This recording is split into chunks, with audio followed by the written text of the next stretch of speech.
Shabbat Shalom, nous sommes Parashat Vaishlach, le retour de Yaakov Avinu et la rencontre avec Esav. Ils se sont séparés il y a exactement 34 ans.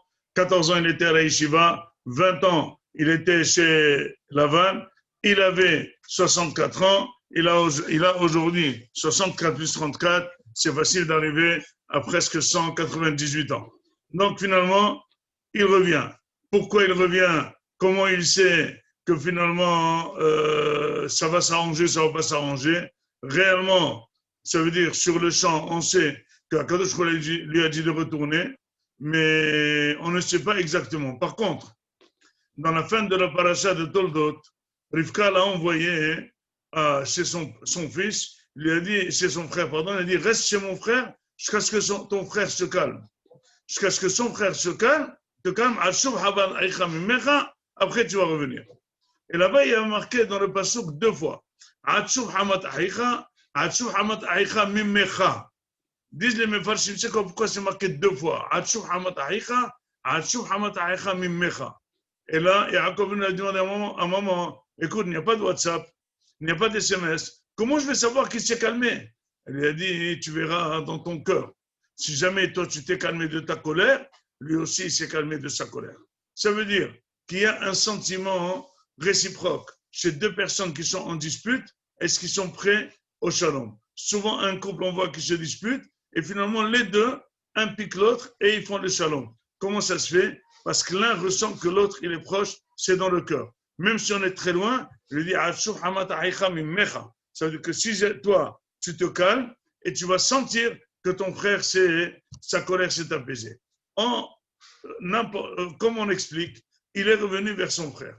C'est marqué qu'il s'est préparé pour une guerre, il s'est préparé à donner un très grand cadeau, et il a prié pour ça.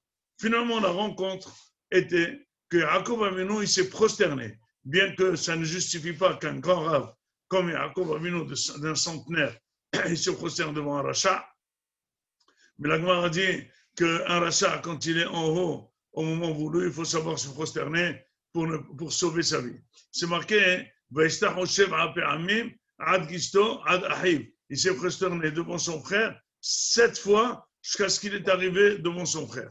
Disent les Mefarshim, c'est quoi? Ad gishto, ad ahiv, jusqu'à ce qu'il s'est approché de son frère. Et bien tout simplement, disent les Mefarshim, que finalement, comment ça se fait qu'il a ramolli Esav? Eh bien, au moment où il est venu se prosterner, il a pensé du bien de lui. Du bien 7 fois, il a pensé du roi, jusqu'à ce que dans son cœur, il a dit, c'est mon frère. C'est mon frère.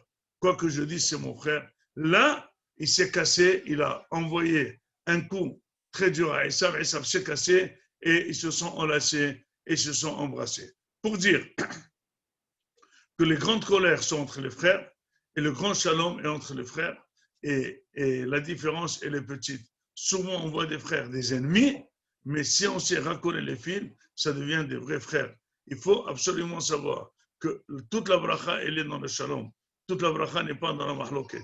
Même un frère comme Esav, il faut savoir vivre avec le shalom. Il faut savoir l'accepter. Il faut savoir jouer avec. Le père de Esav a su comment jouer avec. Et bien, son frère, il a joué avec. Et justement, tout de suite, Esav lui dit, est-ce que je peux te prendre la valise? Parce qu'il a vu boiteux. C'est marqué dans la fin de la paracha que Esav et Jacob, ils ont vécu ensemble. Ils étaient très riches, ils avaient des troupeaux, etc., etc. C'est ça la vraie fraternité. Mais une chose, j'ajouterais, que finalement, Jacob, il s'est préparé et pour la guerre et pour le shalom. La question qui se pose, comment on peut se préparer aux deux choses en même temps? Comment on peut avoir une attitude méchante de guerre, une attitude très gentille de shalom? Alors, j'avais dit il y a quelques années que finalement, tout shalom dépend de la guerre. Et toute guerre dépend du shalom. Je m'explique. Si quelqu'un qui est en face de toi, qui est fort, tu as envie de faire le shalom. S'il est faible, tu as envie de lui faire la guerre. Et c'est pour ça, souvent, pour obtenir le shalom, il faut d'abord être fort. Il faut d'abord équilibrer les positions. Tant qu'on n'équilibre pas les positions, même dans un couple, si le mari est très fort par rapport à la femme, ça n'ira pas. Le mari voudra toujours écraser la femme. Mais si jamais la femme, elle rend la guerre au mari, On lui dit, fais-lui la guerre. Là, quand il fait la guerre, il voit que les forces s'égalisent. Là, il dit, alors, si tu veux pas, d'accord, on peut faire le shalom. Nous, on est entouré d'ennemis. Pourquoi on a un petit peu la paix? Parce qu'on est fort. On ne serait pas fort, on aurait eu toute la guerre. Entre deux personnes, entre deux commerçants, un fait la guerre à l'autre, tant que l'autre est faible, il l'écrase. Mais dès que l'autre relève la tête et il lui montre une force d'équilibre, là, il fait le shalom. Ça veut dire que Yaakov Avinu, pour faire le shalom avec Esav, il fallait qu'il lui montre qu'il n'a pas peur, il est fort. Et si jamais en lui montrant ça, Esav va déjà réfléchir, est-ce que ça vaut le coup de faire la guerre ou pas? Il va déjà penser, peut-être que ça vaudrait le coup de faire le shalom. C'est l'équilibre des forces qui fait le shalom et pas autre chose. On ne peut pas faire un shalom, un déséquilibre. Donc Yaakov Avinu, il a fait un effort terrible contre sa nature de se préparer à la milhama, et c'est comme ça qu'il a obtenu le shalom. Et il raison qu'on ait toujours le shalom dans notre maison et dans notre entourage. Et sachez que la Gemara dit que le Keli, Mahazik Beracha, la meilleure bracha qu'on peut bénir quelqu'un, c'est le shalom. On peut le bénir des enfants, on peut le bénir de l'argent, on peut le bénir de tout, mais la bracha qui engloberait toutes les brachot, c'est shalom. Je vous souhaite Shabbat Shalom, Umevorach.